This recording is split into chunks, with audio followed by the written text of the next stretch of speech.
Welcome back to Power Over Pink. I am Tara, and today we are changing things up a bit. So I've changed the scenery a little bit to be a little more relaxed because this is an episode on friendship, and I wanted to invite my best friend Christa to share a story.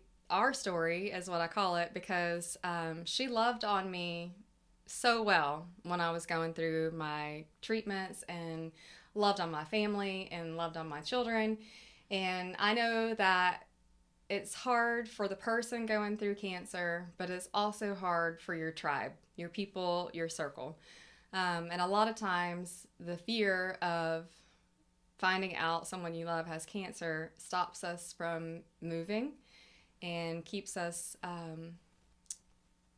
unsure of what to do or what to say or how to help, and you want to take it from the person, but you don't know how to. So a lot of times people back away and retreat from the person. I don't think it's ever intentional because of wanting to hurt the person. It's just because they don't know what to do. And so I was thinking, like, Christa could maybe inspire someone how to be a good friend to someone going through any sort of event, especially breast cancer. So I'm going to let Christa kind of just share what it was like as my friend when I first got diagnosed. I know that you have had a history of cancer and loss. And so, yeah, one of the things that I was thinking is that it was kind of difficult at first, and it was trying to be positive for you, knowing that this was a diagnosis you were getting, but at the same time trying to also push down my own anxiety from what I saw happen to my mom. So yeah. it was very difficult, and all I kept thinking was that you're gonna beat it, and that was one of the things, is that she's gonna beat it. She has to beat it. She has to beat cancer. So thankfully I did. Yes, she did. But it was truly your positivity, I think, that helped me stay positive, because it's easy to go down a dark path of the fear and the what ifs and the anxiety, but just kind of seeing your positivity helped me so much. And like everything you did, first of all, I'm a very stubborn person. That is true. Strong, independent woman I am.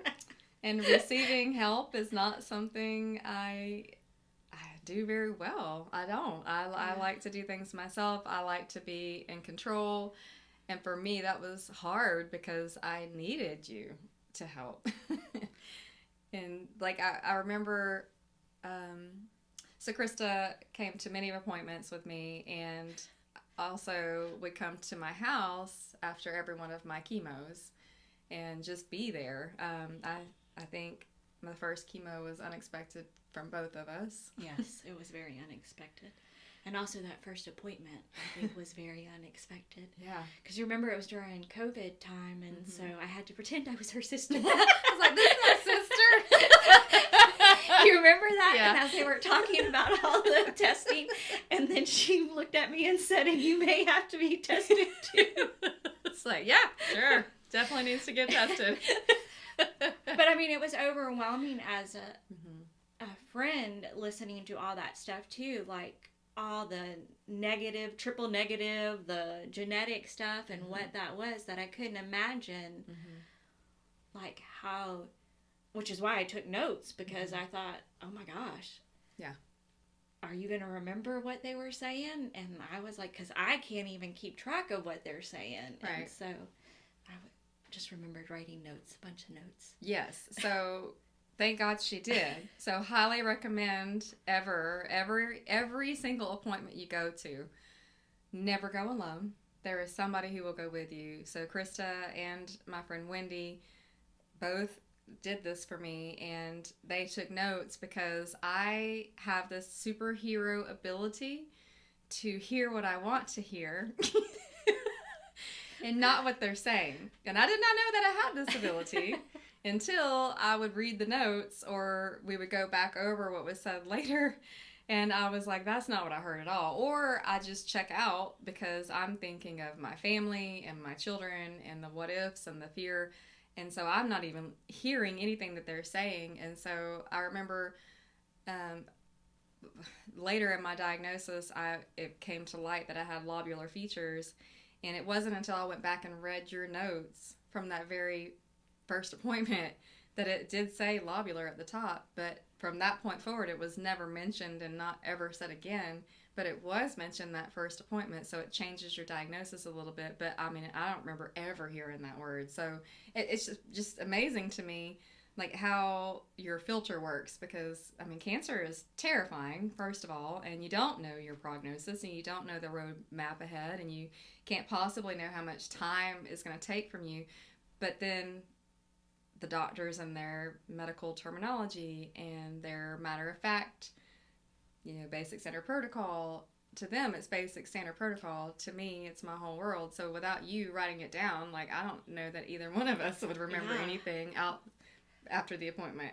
I do think you bring up that's a good point, that the doctors, it is standard protocol. So all those words they're throwing out there to them mean something, but to the patient or to the family, it's still hard to understand what exactly they're saying. And having someone write it down like Christa did, you can go home and then, look up your diagnosis and do more information education for yourself based on what was written down, or come up with better questions. Yeah. Because, I mean, there was a lot of things that I didn't think to ask at those appointments, but because I would go back and, talk through with her and read the notes and be like, okay, well, next time I go in, I need to make sure I know X, Y, and Z because they didn't cover that, or I didn't know to ask, or whatever. So always go to your appointments with a friend, always. And maybe some of the hospitals may even offer somebody to come in there and sit and do that. They should if they don't, but anyway. Yeah. So that was a huge component, huge blessing, because my broken filter. Sunshine and rainbows. What? Yes. On the chemo appointments, I would say, Teresa, Fernie, she was the one who told me that her friend had cancer also, and she was like talking to me about what some of the things her friend needed. So that was a big help, because then I could at least, it gave me ideas that I should be helping. What were some of the things that she suggested? She just said she went with her to the last appointment, or she went, was like just there for her. So you just one-upped her. We'll get to that. So yeah, but I do remember the chemo. And it did, like, again, with my own personal experience, my mom didn't do chemo, and she never wanted to do chemo because she knew the effect that it would do on her body, but her prognosis was different. Yeah. So, like, I had no clue really how chemo would affect you. And that one time that I thought, oh my God, I didn't, because you were so out of it. And I didn't want to leave you. Yeah. And I remembered calling Leanne after leaving you, because it really freaked me out. It scared me. It scared me too. It did. So I don't think it's a normal reaction that I had to the chemo, and not everybody's going to have a reaction like I did, but it was intense, and I was out of it, and I couldn't wake up. I couldn't function at all for, I don't even know how long. It was a day at least. Yeah. And maybe 2, because Leanne came over the next day, and I was just starting to come out of it. But I was like, my head was floating outside of my body, and my eyes were rolling back in my head. And Christa had come to the house, and my mom had also come over. And I remember it was almost like being in and out of consciousness. I would wake up and come to, and I would look in my kitchen, and she'd be doing the dishes. And then I'd think, oh man, why is she doing that? I don't want her doing my dishes. And then I'd pass back out, and then I'd wake back up, and my mom would be standing over me, and just the looks on everybody's face, I knew it was serious, because I didn't like what I was seeing too, but then I couldn't formulate words or anything like that. So just having her there, my husband was there too, but he's not the same. He's a guy, he's like, abort, it's real. But he was a great supporter too, but just having you there. And then so thankfully after that first chemo, none of the other ones hit me like that. So what ended up happening was it was just a wonderful time to hang out with my best friend and have time together. Mm-hmm. Yeah. I mean, we actually talked, prayed. Mm-hmm. I mean, we had a good, I would say it was a good bonding experience. It sucked that it was over cancer, but it was good to just be able to have that time to be still. Mm-hmm. I don't think we've ever carved out time just to sit and talk like that. Yeah. Maybe we need to do that some more. We do. Because I really did cherish it, because it really was just sweet, precious time together, and with no agenda, like nothing to do, nothing nowhere to be, and we would just talk about God and our families and what God was doing in our lives. Yeah, and he was always doing stuff, so it was just inspiring and encouraging and hopeful. So those were some of my most favorite memories. Not the cancer part. I know. I was supposed to say the cancer part did suck, but yeah, and then the meals. I mean, that was a big thing. Christa put together a meal train for me at the church. So I mean, everybody doesn't want to be a burden on people around you, but that is a lie from the enemy. You are not a burden, and when people want to pour love on you by however that looks, whether it be sitting with you and doing your dishes and talking, or whether that is bringing you a dinner, that is their way of showing you love and support when you're going through it. So if you deny it and say, no, thank you, no, thank you, no, thank you, you are keeping people from giving their blessing, because they're trying to bless you. So you don't want to block someone's blessing. Yeah. So one of the things I remembered is, like, you did get so many gifts and so many things, and you were struggling with it. You were struggling with it a lot, but I think one of the things you mentioned later was that God taught you to, like, one, accept the gifts, but two, that's what you should do also. Right. Like, it made you think more of how to love on people. Yeah. It's totally a totally perspective change, and honestly, it teaches you to let go of control. Like, we don't have any control anyway.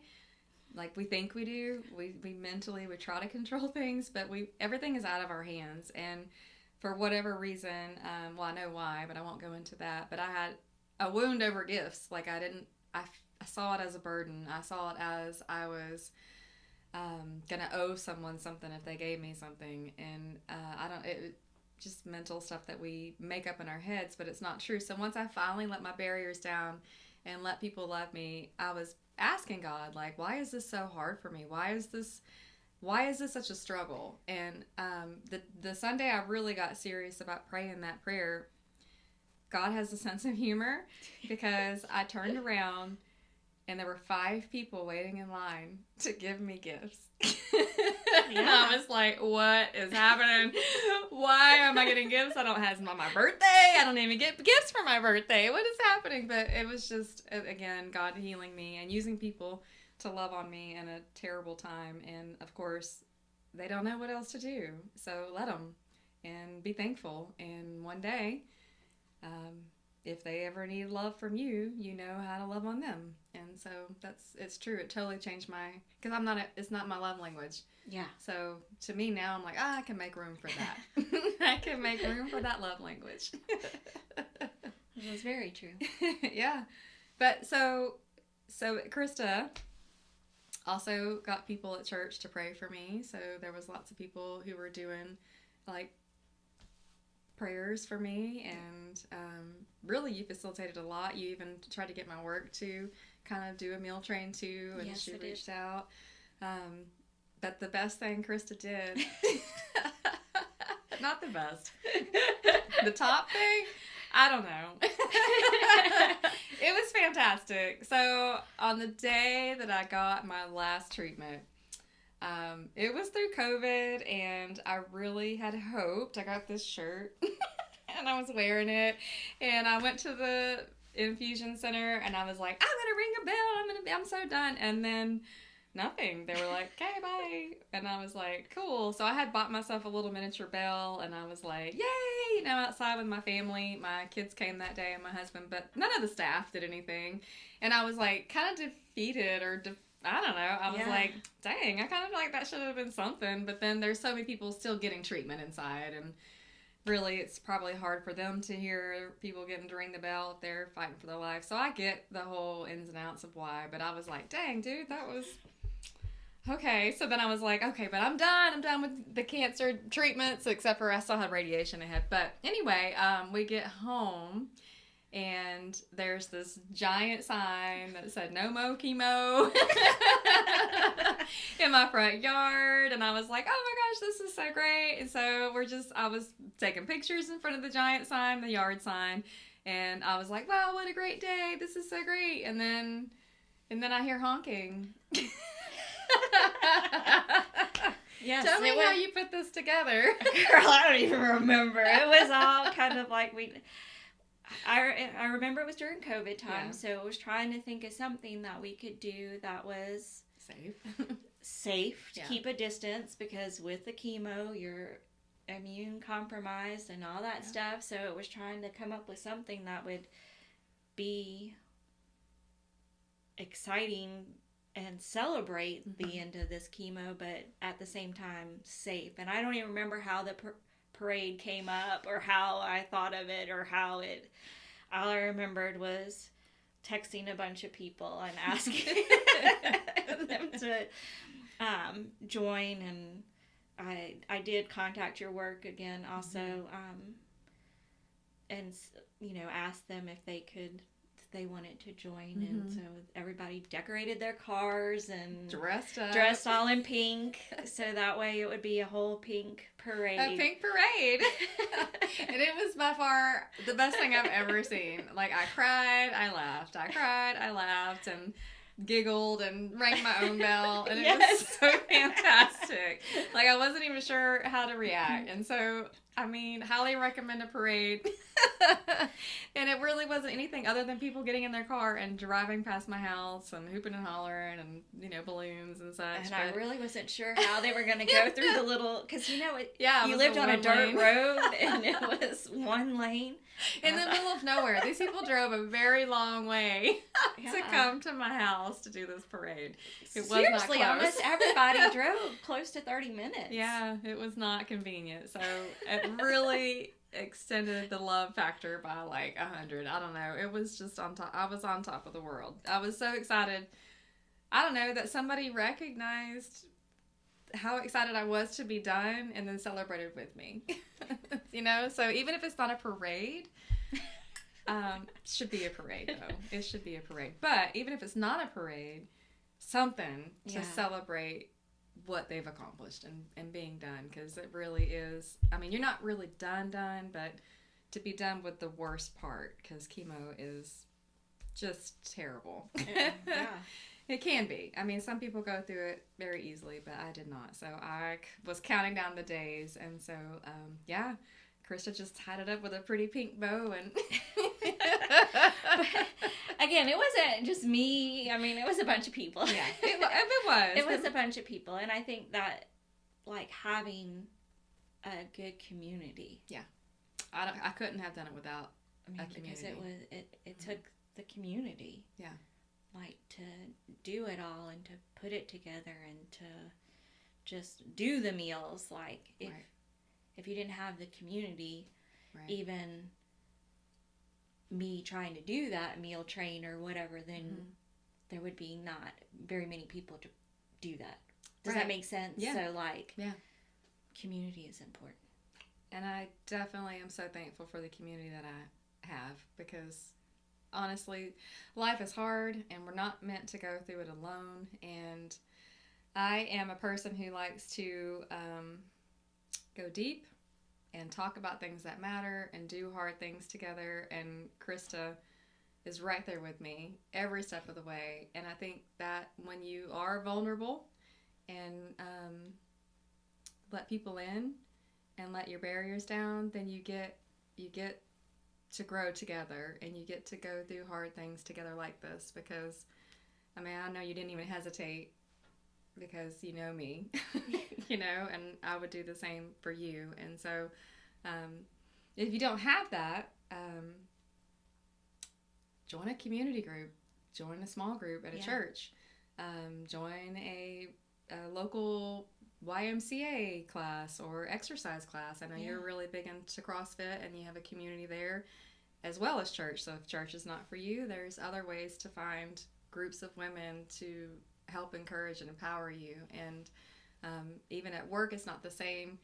Work life is, you have your community there, but it's not always translated into friendships. And so having somebody help you. And so that's also the heartbeat of this channel, is to create a community to help each other if you're local, and or at least connect you to local community groups.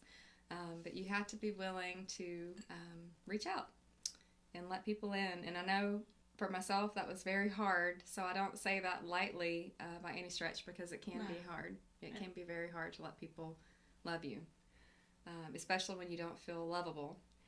And if you are protecting them by keeping them away, you're hurting yourself and isolating yourself, and that's not best.